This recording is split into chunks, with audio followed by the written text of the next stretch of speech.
Assalamualaikum warahmatullahi wabarakatuh. Soli-solihah semuanya.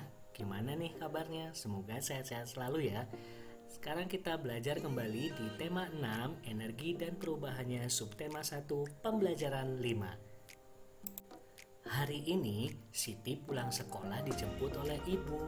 Mereka pulang naik angkutan umum. Siti senang pulang bersama ibunya. Tiba-tiba mobil yang ditumpanginya mogok. Ternyata mobil itu kehabisan bahan bakar. Para penumpang terpaksa turun. Mereka mencari kendaraan lain. Begitu pula Siti dan ibunya. Setelah naik kendaraan, Siti dan ibunya asyik bercakap-cakap. Yuk kita simak apa percakapan mereka. Siti, Bu, mengapa ya angkot tadi mogok? Ibu, sebab bensinnya habis. Kalau bensinnya habis, mesinnya tidak dapat hidup. Akibatnya mobil tersebut mogok. Berarti bensin sumber energi mobil ya, Bu, ucap Siti. Ibu menjawab, benar nak, bensin adalah salah satu jenis bahan bakar minyak untuk kendaraan. Siti, bahan bakar minyak terbuat dari apa, Bu? Ibu, bahan bakar minyak atau BBM berasal dari fosil hewan yang mati dan tertimbun di dalam tanah jutaan tahun yang lalu. Siti, berarti sulit ya Bu memperoleh BBM itu? Ibu, iya nak, butuh waktu yang sangat lama. Siti, apakah BBM hanya untuk menghidupkan kendaraan, Bu? Ibunya menjawab, oh tidak. BBM itu hanya untuk kendaraan. BBM juga dapat digunakan di dapur untuk menyalakan kompor, di pabrik untuk menghidupkan mesin-mesin pabrik. Jadi di mana saja BBM banyak digunakan. Siti, lama-kelamaan dapat habis ya Bu? Ibunya menjawab, betul nak. Oleh karena itu kita harus menghemat penggunaan BBM. Mengapa? Karena cadangan BBM di bumi makin sedikit. Siti menjawab, oh begitu ya Bu. Ibu, iya nak. Wah, kita sudah sampai. Ayo siap-siap turun. Siti, oh iya Bu. Setelah kalian membaca dialog percakapan antara Siti dan ibunya, sekarang kalian tulis paling sedikit 3 hal terkait sumber energi sesuai percakapan tadi. Nah, di sini sudah disiapkan, yaitu yang pertama ada fosil, yang kedua BBM, yang ketiga bensin. Nah, sekarang teman-teman buatlah kalimat dengan kata-kata berikut. Yang pertama, kata fosil. Contohnya misalkan kalimatnya menjadi bahan bakar minyak atau BBM berasal dari fosil hewan yang mati berjuta tahun yang lalu. Nomor 2 mengenai BBM. Kalimatnya, kita harus menghemat penggunaan BBM. Yang ketiga, mogok. Angkutan umum itu mogok karena kehabisan bensin. Yang keempat, bensin. Kalimatnya, bensin diperlukan sebagai sumber energi bagi kendaraan. Dan yang terakhir, nomor 5, energi. Kalimat menjadi energi matahari diperlukan untuk mengeringkan pakaian dan ikan asin. Cara menghemat energi banyak sekali ya teman-teman. Yang pertama, contoh misalkan cara menghemat energi yang berupa BBM. Yang pertama, gunakan sepeda jika berpergian ke tempat yang lebih dekat. Kedua, gunakan energi alternatif. Yang ketiga, menggunakan kendaraan umum dibanding kendaraan pribadi. Yang keempat, menggunakan BBM dengan bijak sesuai kebutuhan. Dan yang kelima, cukup berjalan kaki menuju tempat yang dekat. Nah, teman-teman, energi listrik dihasilkan oleh pembangkit listrik yang menggunakan sumber energi. Sumber energi ini berasal dari minyak bumi, batu bara, atau gas alam. Sumber energi tersebut berasal dari fosil. Bisa fosil hewan untuk minyak bumi, sedangkan untuk batu bara berasal dari fosil tumbuhan yang tertimbun berjuta tahun yang lalu. Artinya, memerlukan waktu yang sangat lama bagi sumber energi untuk dapat dibentuk kembali. Oleh karena itu, kita harus memenuhi kewajiban untuk menghemat energi yang jumlahnya sangat terbatas ini. Hal ini karena jika sumber energi habis, kalian akan kesulitan untuk beraktivitas seperti biasa. Teman-teman, contoh dari bahan bakar minyak atau BBM seperti misalkan ada bensin, ada aftur. Kalian tahu aftur? Aftur adalah bahan bakar yang digunakan untuk pesawat terbang. Jadi pesawat terbang itu juga menggunakan bahan bakar minyak yang disebut dengan aftur. Ada juga minyak tanah, pertamax dan lain sebagainya yang kalian juga pernah melihat dan mendengarnya. Nah, di sini ada gambar di mana ada kilang minyak yang terdapat di daratan dan ada kilang minyak yang berada di tengah laut. Jadi teman-teman, fosil itu kan ada yang di darat dan juga ada yang zaman purba dulu itu mereka hewan atau tumbuhannya yang berada di laut. Jadi kilang minyak itu ada di darat dan juga ada yang di tengah laut. Nah, perusahaan minyak di Indonesia dikelola oleh namanya Pertamina atau Perusahaan Tambang Minyak Nasional. Nah, sesampainya di rumah, Siti melihat jam dinding. Siti bertanya kepada ibu, pukul berapakah sekarang? Ibu menjelaskan sekarang pukul 11.00. Nah, teman-teman, sudah bisa kan membaca jam dinding? Contoh misalkan, di sini ada pukul 11. Artinya apa? Jarum pendek terletak pada angka 11, sedangkan jarum panjang terletak pada angka 12. Jadi, itu adalah jam 11. 15 menit kemudian Siti makan siang, berarti Siti makan siang pukul 11.15. Bagaimana cara menggambarkan pukul 11.15 pada jarum jam? Kita lihat, perhatikan teman-teman ya. Angka jarum pendeknya sedikit melewati angka 11. Nah, jarum panjangnya berada di angka 3. Ini artinya pukul 11.15.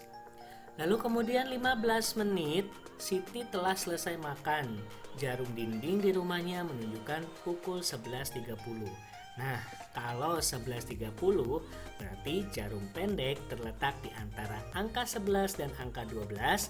Jarum panjangnya terletak pada angka 6. Itu untuk membaca jam 11.30. Perhatikan gambar-gambar berikut, tentukan jarum jam untuk waktu. Yang pertama, nomor 1, pukul 7, artinya apa? Jarum pendek di angka 7, sedangkan jarum panjang di angka 12. Untuk pukul 7.20, nah ini berbeda lagi teman-teman ya. Jadi jarum pendeknya itu di angka 7, jarum panjangnya berada di angka 4. Untuk soal nomor 3, 6.40. Berarti jarum pendeknya berada di antara angka 7 dan angka 6, jarum panjangnya berada di angka 8. Pukul 9.15, ini jarum pendeknya berada di angka 9 dan jarum panjangnya berada di angka 3. Nomor 5, pukul 3.45, berarti jarum pendeknya berada di angka 4, sedangkan jarum panjangnya berada di angka 9. Pukul 10:10, berarti jarum pendeknya berada di angka 10, sedangkan jarum panjangnya berada di angka 2. Pukul 6.00, nah ini juga berbeda lagi teman-teman ya. Jadi jarum panjang dan jarum pendeknya itu juga berbeda. Kalau jarum pendeknya berada di angka 6, jarum panjangnya di angka 12, jadi sejajar. Pukul 6.30, ini jarum pendeknya berada di antara angka 6 dan angka 7, jarum panjangnya berada di angka 6. Pukul 12, nah ini saling berhimpit. Antara jarum panjang dan jarum pendek sama-sama berada di angka 12. Sedangkan nomor 10, pukul 12.30, ini jarum pendeknya berada di angka 12 dan di antara angka 1. Jadi yang 12.30 itu jarum pendeknya berada di angka 12 dan juga angka 1. Sedangkan jarum panjangnya berada di angka 6. Kalian harus mengetahui bahwa dalam satu hari itu ada 24 jam. Pukul 00 sampai pukul 12.00. Dimulai dari tengah malam sampai tengah hari. Setelah pukul 12.00 siang adalah pukul 13. Pukul 13 dapat disebut pukul 01.00 siang ya, atau pukul jam 1 siang. Dengan demikian pukul 14.00 sama dengan pukul 2 siang. Lihatlah gambar di bawah ini, coba perhatikan ya teman-teman ya. Gambar di samping menunjukkan pukul 13.00. Artinya jarum pendeknya berada di angka 1, jarum panjangnya berada di angka 12. Jadi pukul 13 sama dengan pukul 1 siang. Nah, coba sekarang perhatikan teman-teman. Gambar di samping menunjukkan pukul 14.00. Artinya apa? Kita lihat jarum panjang dan jarum pendeknya ya. Jarum pendek ada di angka 2, sedangkan jarum panjang ada di angka 12. Jadi pukul 14.00 sama dengan pukul 2 siang. Siti bangun tidur pukul 5, lalu kemudian Siti mandi, ibadah dan melakukan persiapan berangkat sekolah. Kegiatan itu berlangsung selama 1 jam, artinya pukul 6.00 Siti sudah siap berangkat sekolah. Coba teman-teman sekarang jawablah soal berikut. Yang pertama, Siti mulai belajar di sekolah pukul 7.00. Sekolah selesai pukul 12. Lamanya Siti belajar, tadi dikatakan pukul 12 Siti selesai belajar dan pukul 7 Siti baru mulai. Berarti artinya 12 dikurangi 7 sama dengan 5 jam. Jadi Siti belajar di sekolah itu selama 5 jam. Nomor 2, pukul 15 sama dengan pukul. Nah, kalau tadi pukul 1 siang itu pukul 13. Berarti kalau pukul 15 yaitu pukul 3 sore. Nomor 3, pukul 5 sore ditulis dengan angka. Nah, kalau ini karena pukul 5 sore berarti pukul 17.00. Nomor 4, Siti mulai belajar pukul 19. Siti belajar selesainya pukul 21 teman-teman ya. Siti belajar selama berapa jam nih?